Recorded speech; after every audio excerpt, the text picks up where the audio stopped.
Hello friends, welcome to technical Baljeet. दोस्तों, आज की वीडियो में हम डिस्कस करेंगे कैसे मोदी मेथड से ट्रांसपोर्टेशन की प्रॉब्लम को सॉल्व करते हैं, उससे कैसे ऑप्टिमल सॉल्यूशन निकालते हैं और सेविंग को कैसे कैलकुलेट करते हैं। मोदी मेथड से ट्रांसपोर्टेशन की प्रॉब्लम को सॉल्व करने का बेस्ट ट्रिक हम आपके साथ आज साझा करेंगे, तो बने रहेगा हमारे साथ अंत तक। और अगर आप हमारे चैनल पर नए हैं तो चैनल को सब्सक्राइब करके बेल आइकन जरूर प्रेस करिएगा। दोस्तों, हमारे पास ये गिवन टेबल है जिसमें आप डिमांड और सप्लाई देख सकते हैं। तो इस टेबल को जब हम सॉल्व करेंगे तो मोदी मेथड से जब प्रॉब्लम को सॉल्व करते हैं तो गिवन टेबल को सबसे पहले वेब मेथड से सॉल्व करते हैं। उसमें एलोकेशन निकालते हैं कि किस किस सेल में कितना एलोकेशन आएगा। तो हमने इस टेबल को वेब मेथड से सॉल्व करके ऑलरेडी हमने उसका लिंक डिस्क्रिप्शन में दे दिया है। आप वहां पे जाके वेब मेथड से इसको सॉल्व करके देख सकते हैं। तो हमने जब वेब मेथड से इसको सॉल्व किया, हमने ये प्रोसेस इसलिए किया कि वीडियो ज़्यादा लंबा ना हो, आप उसको देखिएगा, उससे आप वेब मेथड से आप प्रॉब्लम को पूरा कंप्लीटली सॉल्यूशन आपको मिल जाएगा। ओके, तो जब आप वेब मेथड से सॉल्व करेंगे तो आपको जो एलोकेशन मिलेंगे वो हम यहाँ पे लिख देते हैं। ओके, आप इसको मैच कर लीजिएगा। यहाँ पे 5 का एलोकेशन आएगा, यहाँ पे 2 का एलोकेशन आएगा। ओके, यहाँ पे 7 का एलोकेशन आएगा, यहाँ पे 3 का एलोकेशन आएगा, यहाँ पे 8 का एलोकेशन आएगा और यहाँ पे 10 का एलोकेशन आएगा। जब आप इसको वेब मेथड से सॉल्व करेंगे इस टेबल को तो यहाँ पे इस प्रकार से एलोकेशन आएंगी। वीडियो कंप्लीट डिस्कस किया हुआ हमने, डिस्क्रिप्शन पे लिंक है, आप वहां पे जाके देख सकते हैं। ओके फ्रेंड्स, उसके बाद जब हम एलोकेशन हमें मिल जाती है तो मोदी मेथड से प्रॉब्लम को सॉल्व करने के लिए ये हमारा हो जाता है सेल इवैल्यूएशन मैट्रिक्स। इसको क्या बोलते हैं फ्रेंड्स? सेल इवैल्यूएशन मैट्रिक्स बोलते हैं इसको। ये चीज आपको ध्यान रखनी है कि इसको बोलते हैं सेल इवैल्यूएशन मैट्रिक्स। ठीक है, सेल इवैल्यूएशन मैट्रिक्स से हमें यूआई और वीजे मैट्रिक्स कैलकुलेट करना होता है। ठीक है, तो यूआई और वीजे मैट्रिक्स को कैलकुलेट करने के लिए यानी बनाने के लिए हमें एक मैट्रिक्स सेल की जरूरत पड़ेगी, यानी कि हमने इसी सेम सेल का यहाँ पे बना रखा है। ठीक है, जब हम यूआई यानी कि यूआई और वीजे मैट्रिक्स हम जब डेवलप करेंगे तो हमें जहां जहां इवैल्यूएशन हमें जो आई हुई है वैल्यू, ठीक है, वहां पे हम क्या करेंगे, वैल्यू वहां की ले लेंगे। ठीक है, तो हमारे यहाँ पे आया है 20, तो ये 20 ले लेंगे। ठीक है फ्रेंड्स, अब यहाँ पे 20 लेने के बाद देखिए यहाँ पे 17 है तो हम यहाँ पे 17 ले लेंगे। ठीक है, यहाँ पे हमने ले लिया 20 और यहाँ पे ले लिया हमने 17। ओके, उसके बाद यहाँ पे है 40, तो 40 जहां जहां एलोकेशन है वहां की वैल्यू हम लोग यहाँ पे लिख लेंगे। ठीक है, उसके बाद यहाँ पे 12 है और यहाँ पे है 25। ठीक है, अब हमें क्या करना है कि हमें यूआई और वीजे मैट्रिक्स कैलकुलेट करना है। तो लेट हम यहाँ पे लिखेंगे कि let v1 equal to 0। v1 equal to 0 का मतलब यहाँ पे v1 है, यहाँ पे v2 है, यहाँ पे v3 है, यहाँ पे v4 है, यहाँ पे u1 है, u2 है, u3 है। तो v1 इक्वल टू 0 मतलब इस जो यहाँ पे इस सेल का जो v1 है वो 0 हो गया। ठीक है, जब यहाँ पे 0 हो जाएगा, यहाँ पे हमने 0 कंसीडर कर लिया, तो अब हमें क्या करना होता है कि इस सेल और इस सेल के सामने को एडिशन जो होता है वो यहाँ पे वैल्यू लिखी होती है। ठीक है, तो यहाँ पे 0 है तो यहाँ पे u1 की वैल्यू कितनी आएगी, 20 आएगी। ओके, अब देखिए सामने अब जब जाएंगे तो यहाँ पे 17 है और यहाँ पे है 20, तो यहाँ पे जो v4 होगा उसकी वैल्यू कितनी आ जाएगी, इन दोनों का एडिशन जो है वो इस सेल के वैल्यू के इक्वल होना चाहिए। तो यहाँ पे आएगा -3। ओके, अब देखेंगे यहाँ पे -3 है और इस यहाँ पे है 60, तो इसके सामने यानी कि v2 की वैल्यू क्या आएगी, यहाँ पे आ जाएगी 63। ओके, यहाँ पे 63 आ जाएगी। ठीक है, उसके बाद अगर आप देखेंगे यहाँ पे 25 है तो यहाँ पे वैल्यू क्या आ जाएगी, 28। ओके फ्रेंड्स, उसके बाद अगर हम देखें एक हमारा सेल ये बचा, तो 28 यहाँ पे है 12, तो इसकी वैल्यू क्या आ जाएगी, यहाँ पे v2 की वैल्यू आ जाएगी -16। ओके, उसके बाद अगर हम बात करें, ओके फ्रेंड्स, अब अगर हम V3 की वैल्यू देखें तो V3 हमारे यहाँ पर 63 है, यहाँ पे 40 है, तो यहाँ पे वैल्यू कितनी आ जाएगी, इन दोनों को जब एडिशन करेंगे तो यहाँ पे माइनस की 23 आ जाएगी। ठीक है, क्योंकि 63 और 23 जब ऐड करेंगे तो प्लस का 40 आ जाएगा। तो इस प्रकार से हमारा UI और VJ मैट्रिक्स बन के कंप्लीट हो जाता है। ठीक है, UI और VJ मैट्रिक्स जब बन के कंप्लीट हो जाता है तो हमें डेवलप करना होता है एक अनएलोकेटेड सेल के लिए UI प्लस VJ मैट्रिक्स को ऐड करके हम एक अनएलोकेटेड सेल डेवलप करते हैं। ठीक है, तो UI प्लस VJ मैट्रिक्स को जब हम ऐड करेंगे तो हमारे लिए एक अनएलोकेटेड सेल डेवलप हो जाएगा। ठीक है, तो हम यहाँ पे क्या करेंगे, एक अनएलोकेटेड सेल डेवलप कर लेते हैं। अब जब हमें यहाँ पे ऐड करते हैं कोई वैल्यू, जब हम UI प्लस VJ निकालेंगे तो जहां जहां हमारे पास वैल्यू नहीं है वहां वहां हम सिर्फ वैल्यू लिखेंगे। ठीक है, तो ये चीज आपको ध्यान रखनी है। तो हमने एक सेल बना रखा है नया। अब देखिए यहाँ पे है 60, ये वाली जो सेल है वो ब्लैंक है, तो इसके सामने वैल्यू और इसके सामने वैल्यू, यहाँ पे आप देखिए यहाँ पे -16 है और यहाँ पे है वैल्यू 20। ठीक है, तो जब नए सेल पे यहाँ पे जो वैल्यू आएगी वो आएगी कितनी, आपकी आएगी 4। ठीक है, तो एक अनएलोकेटेड सेल के लिए यहाँ पे वैल्यू आ जाएगी 4। ठीक है, अब देखिए यहाँ पे 4 आ गई। यहाँ पे हम इन 20 माइनस को 23 और 20 को जब हम ऐड करेंगे तो यहाँ पे आएगा -3। ठीक है, तो यहाँ पे हम लिखेंगे -3। ओके फ्रेंड्स, उसके बाद अनएलोकेटेड सेल के लिए हम बना रहे हैं, तो हम यहाँ पे देखेंगे इस जगह पे, तो यहाँ पे 63 है और यहाँ पे 0 है, दोनों को ऐड करेंगे तो यहाँ पे आ जाएगी 63। ओके फ्रेंड्स, उसके बाद सेम हम चलेंगे इस वाले सेल के लिए, तो यहाँ पे माइनस का 16 है इधर और यहाँ पे हमारा 63, तो इन दोनों को जब ऐड करेंगे तो यहाँ पे आएगी वैल्यू कितनी, 47। ओके, 47 आ गई। अब नेक्स्ट देखेंगे इस सेल के लिए, तो यहाँ पे है 0, यहाँ पे है 28, तो यहाँ पे वैल्यू आ जाएगी हमारी न्यू सेल के लिए 28। ओके, उसके बाद हम देखेंगे कि हमारे पास ये वाला सेल खाली है, तो इसके सामने वैल्यू है -23, यहाँ पे 28, तो यहाँ पे जो वैल्यू आ जाएगी वो आएगी ओनली 5। ओके, तो इस प्रकार से हमारा एक अनएलोकेटेड सेल डेवलप हो जाएगा। इसको बोलेंगे अनएलोकेटेड सेल। ओके, अब हमें क्या करना है कि अनएलोकेटेड सेल जो हमने बना लिया है, इस अनएलोकेटेड सेल को जो हमारा सेल इवैल्यूएशन मैट्रिक्स है उसको घटाएंगे, यानी कि जहां जहां हमारी वैल्यू है वहां पे हम उसकी सेल इवैल्यूएशन मैट्रिक्स से हम लोग उसको सब्सट्रैक्ट करेंगे। ठीक है, तो हमारे पास सेल इवैल्यूएशन मैट्रिक्स ये है और हमारे पास अनएलोकेटेड सेल जो है वो हमारे पास ये वाला है। ठीक है, तो अब हम इसको सब्सट्रैक्ट करेंगे, तो अब आप इसको देख सकते हैं जैसा कि यहाँ पे गिवन वैल्यू है 30। ठीक है, और यहाँ पे 4, तो जब हम नीचे आगे बढ़ेंगे तो अब इसको 30 में यहाँ पे हम 4 घटाएंगे तो क्या आएगा हमारी वैल्यू 26। ठीक है, उसी सेल के जस्ट उसी सेल पे लिखेंगे नए मैट्रिक्स पे। ठीक है फ्रेंड्स, अब यहाँ पे 4 हो गया। अब देखेंगे कि यहाँ पे -3 है, यहाँ पे 50, तो हमारी यहाँ पे क्या वैल्यू आएगी, जब हम इसको घटाएंगे तो ये ऐड हो जाएगी, यानी कि 50 + 3 = 53, क्योंकि हम सब्सट्रैक्ट करेंगे तो माइनस प्लस हो जाएगा। ठीक है फ्रेंड्स, उसके बाद हम नेक्स्ट चलते हैं, यहाँ पे 63, यहाँ पे 70 में 63 जब हम घटाएंगे तब यहाँ पे जो वैल्यू आएगी वो आएगी 7। ओके, यहाँ पे वैल्यू आ जाएगी 7। ठीक है, उसके बाद अगर देखेंगे कि यहाँ पे 47 है, यहाँ पे 35 है। अब इसमें जब हम सब्ट्रैक्ट करेंगे तो माइनस का आएगा 12 है। ठीक है, -12 आ गया।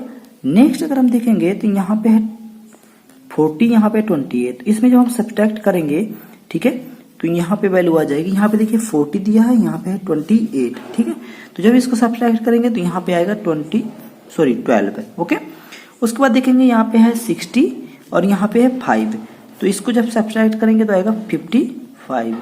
तो इस प्रकार से हमारा एक नया मैट्रिक्स बन चुका है। ठीक है, अब इस मैट्रिक्स में हमें अगर वैल्यू सारी प्लस आती हैं तो हमारा यहीं तक सॉल्यूशन, हम यहीं से सॉल्यूशन पे चले जाएंगे।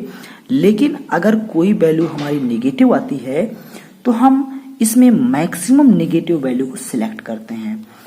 क्या करते हैं हम लोग, मैक्सिमम नेगेटिव वैल्यू को सिलेक्ट करते हैं, ठीक है, मैक्सिमम नेगेटिव वैल्यू को सिलेक्ट करते हैं, ओके, और उसे हम लोग बोलते हैं, क्या बोलते हैं, आइडेंटिफाइड सेल, आइडेंटिफाइड सेल, ठीक है। तो यहाँ पे -12 जो है वो मैक्सिमम वैल्यू है, अब इसको हम आइडेंटिफाइड सेल बोलेंगे। उसके बाद हम इसको कॉर्नर टू कॉर्नर, यानी कि यहाँ से हम सिलेक्ट करेंगे और कॉर्नर टू कॉर्नर हम लोग यहाँ पे हम लोग एक नई वैल्यू फाइंड आउट करेंगे जो कि थीटा की वैल्यू होगी। तो यहाँ से हम स्टार्ट करेंगे, यहाँ पे जाएंगे, ठीक है, यहाँ से कॉर्नर स्टार्ट होगा, फिर यहाँ पे आएगा और यहाँ से हम लोग इसको हाइड करते हुए ये कॉलम बचेगा और यहाँ पे आएगा, ठीक है। हमारी वैल्यू यहाँ प्लस थीटा से शुरू होगी, यहाँ माइनस थीटा जाएगी, फिर प्लस थीटा जाएगी और फिर माइनस थीटा जाएगी, ठीक है फ्रेंड्स। उसके बाद हम लोग यहाँ पे जब थीटा की वैल्यू है तो हम लोग अब इसमें क्या करते हैं कि जो हमारी मिनिमम पॉजिटिव वैल्यू होती है और ये जो हमारा एंड होता है, कॉर्नर होता है, वो हम वहां पे एंड करते हैं जहां हमारा सेल इवेल्युएशन मैट्रिक्स का जब आप देखेंगे तो वहां पे एलोकेशन होता है। इस सेल पे हमारी शुरुआत हुई है, यहाँ से हम देखेंगे कि यहाँ पे 3 की एलोकेशन है, यहाँ पे 10 की एलोकेशन है, यहाँ पे 8 की एलोकेशन है और यहाँ पे एलोकेशन नहीं है, और यही हमें वैल्यू फाइंड आउट करनी है थीटा की, जो कि हमने कंसीडर की है, ठीक है। तो अब हम क्या करेंगे कि हम चलेंगे इस वाली वैल्यू पे, तो हम मानेंगे कि थीटा इक्वल टू जो है, यानी कि 3, यहाँ पे वैल्यू है 3, हम थीटा से घटा देंगे, ठीक है। तो 3 माइनस थीटा, तो यहाँ पे जो वैल्यू इक्वल टू 0, तो यहाँ पे जो वैल्यू आएगी वो आ जाएगी थीटा इक्वल टू 3, ठीक है। उसके बाद नेक्स्ट है हमारे पास 10, तो 10 और प्लस का थीटा है यहाँ पे प्लस का थीटा है, यहाँ पे वैल्यू है 10, ठीक है, यहाँ पे वैल्यू 10 है, यहाँ पे प्लस का थीटा है। तो यहाँ पे हम लोग क्या करेंगे कि 10 प्लस थीटा इक्वल टू 0, तो यहाँ पे थीटा की वैल्यू आ जाएगी माइनस का 10, ओके। फिर हमारे नेक्स्ट जो है वो है, यहाँ पे वैल्यू है 8, तो हम यहाँ पे करेंगे 8 माइनस थीटा, क्योंकि यहाँ पे वैल्यू माइनस की है, तो 8 माइनस थीटा इक्वल टू 0, तो यहाँ पे वैल्यू आ जाएगी थीटा इक्वल टू 8। अब ये जो हमारी 3 वैल्यू आई हैं थीटा की, इनमें हमें मिनिमम पॉजिटिव वैल्यू को लेना है थीटा के लिए, ठीक है। तो मिनिमम पॉजिटिव हमारी वैल्यू है 3, तो यानी कि थीटा की वैल्यू हो गई 3। अब जब थीटा की वैल्यू 3 आ गई है तो हम लोग क्या करेंगे कि एक नया सेल इवैल्यूएशन मैट्रिक्स बनाएंगे, जहां पे हम रिप्लेस कर देंगे इस 3 को, हमारी वैल्यू 0 हो जाएगी, और ये 3 जो हमारी थीटा की वैल्यू आई है वो हमारी पहुंच जाएगी यहाँ पे जहां से हमारी शुरुआत हुई थी इस आइडेंटिफाइड सेल के लिए, ठीक है। तो यहाँ पे हमारा एक नया सेल बनेगा जहां पे हम सेम ये वाली वैल्यू कॉपी करेंगे, ओके फ्रेंड्स। तो ये वाली वैल्यू जो हम कॉपी कर लेंगे तो हमारी वैल्यू आ जाएंगी,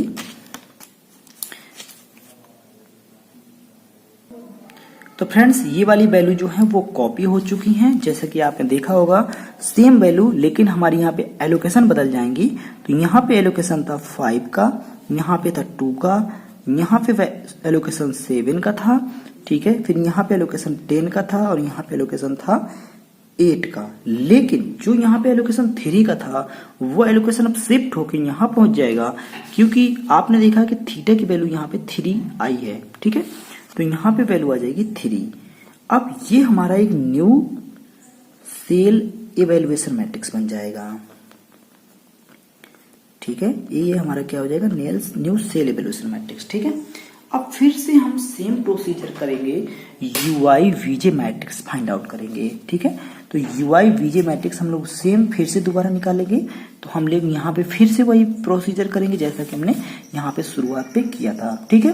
तो अब हम क्या करेंगे कि हमने जहां जहां हमारी नई एलोकेशन आए हम वहां की वैल्यू को लेंगे, ठीक है। तो यहाँ पे वैल्यू 20, यहाँ पे वैल्यू 35, यहाँ पे वैल्यू 40, यहाँ पे वैल्यू 17, यहाँ पे वैल्यू आपकी है 12 और यहाँ पे वैल्यू है 25, ठीक है। तो इस प्रकार से हमने वैल्यू को ले लिया है, ठीक है फ्रेंड्स। ये वाली वैल्यू आ चुकी हैं। अब हमें क्या करना है कि हमें यूआई वीजे मैट्रिक्स फाइंड आउट करना है, तो हम v1 इक्वल टू 0 मान लेंगे, ठीक है। तो अब हमारी यहाँ पे वैल्यू 20 आ जाएगी, जैसा कि हमने आपको शुरुआत में निकाल के बताया था, इस वाले सेल के लिए सेम वैसे ही हम यहाँ पे वैल्यू निकाल लेंगे। तो मैं आपको डायरेक्ट लिख लेता हूँ क्योंकि वीडियो बहुत लंबा हो जाएगा और मैं दोबारा से प्रोसीजर बताऊंगा कि कैसे निकालते हैं। ऑलरेडी मैंने वो बता रखा है, ठीक है। तो यहाँ पे वैल्यू आ जाएगी 51, ठीक है फ्रेंड्स, और यहाँ पे वैल्यू आ जाएगी 28। नेक्स्ट अगर हम V2 की बात करेंगे तो -16, यहाँ पे -11 और -3। ये वैल्यू कैसी वैल्यू आई है, हमने पहले वाले जब हमने UI VJ matrix find out किया था तो उसमें हमने डिस्कस किया था, ठीक है। फिर सेम हम लोग क्या करेंगे कि हम लोग UI प्लस VJ मैट्रिक्स को कैलकुलेट करेंगे। UI प्लस VJ मैट्रिक्स को कैलकुलेट करेंगे जब हम, तो एक नया सेल डेवलप होगा अनएलोकेटेड सेल के लिए। उसके लिए जब वैल्यू आएंगी, जब हम उसको ऐड करेंगे, ठीक है, तो यहाँ पे वैल्यू आएगी 4 की, यहाँ पे वैल्यू आएगी आपकी 9 की, यहाँ पे आएगी 51 की, यहाँ पे आएगी 48 की, ठीक है, यहाँ पे 28 आएगी और यहाँ पे आपकी आएगी 17। ये आप देखेंगे जब आप इसको सॉल्व करेंगे, जैसा कि हमने ये वाला सेल निकाला था वैसे ही सेम हमने ये वाला सेल निकाला है, आप इसको निकालिएगा, ठीक है। जब आप इसको निकाल लेंगे तो जब इसको निकालेंगे तो फिर आपको इस वाले मैट्रिक्स से माइनस करना होता है, ठीक है, जैसा कि हमने बताया था। तो अब आप इसको माइनस करेंगे तो देखिए 30 में जब आप 4 घटाएंगे तो यहाँ पे वैल्यू आएगी 26 की। फिर आपकी वैल्यू है 50 में 9 घटाएंगे तो आपकी वैल्यू आएगी 41। फिर उसके बाद आप 51 है, यहाँ पे 70 है, यहाँ पे 51 है, जब आप इसको माइनस करेंगे तो 19 आएगा। फिर आप देखेंगे तो यहाँ पे है आपकी 60, यहाँ पे 48 है, तो यहाँ पे वैल्यू आएगी आपकी 12, ठीक है। उसके बाद आप देखेंगे 40 है, यहाँ पे 28 है, तो यहाँ पे आएगी 12, और फिर उसके बाद यहाँ पे 60 है, यहाँ पे 17 है, तो यहाँ पे वैल्यू आएगी आपकी 43। अब आप जैसा कि देख सकते हैं जो आपका मैट्रिक्स है यहाँ पे सारी वैल्यू पॉजिटिव है। जैसे कि हमने आपको यह बताया था कि अगर आपकी वैल्यू पॉजिटिव आती है तो आप वहीं से सॉल्यूशन आप फाइंड आउट कर सकते हैं, लेकिन यहाँ पे नेगेटिव आई थी तो हमने एक आइडेंटिफाइड सेल माना था, लेकिन यहाँ पे वैल्यू क्या है, पॉजिटिव आ चुकी है, तो हम यहीं पे रुक जाएंगे, ठीक है, और ऑप्टिमल सोल्यूशन हम लोग फाइंड आउट करेंगे। ऑप्टिमल सोल्यूशन जब हम निकालते हैं, ऑप्टिमल सॉल्यूशन की अगर हम बात करेंगे, ठीक है, तो हम ऑप्टिमल सॉल्यूशन इस मैट्रिक्स का निकालेंगे, ओके फ्रेंड्स। तो जहां जहां हमारा एलोकेशन है वहां से हम उसको मल्टीप्लाई कर लेंगे। तो आपको जैसा कि मालूम होगा कि ये वाली वैल्यू जो है वो देखिए 20 × 5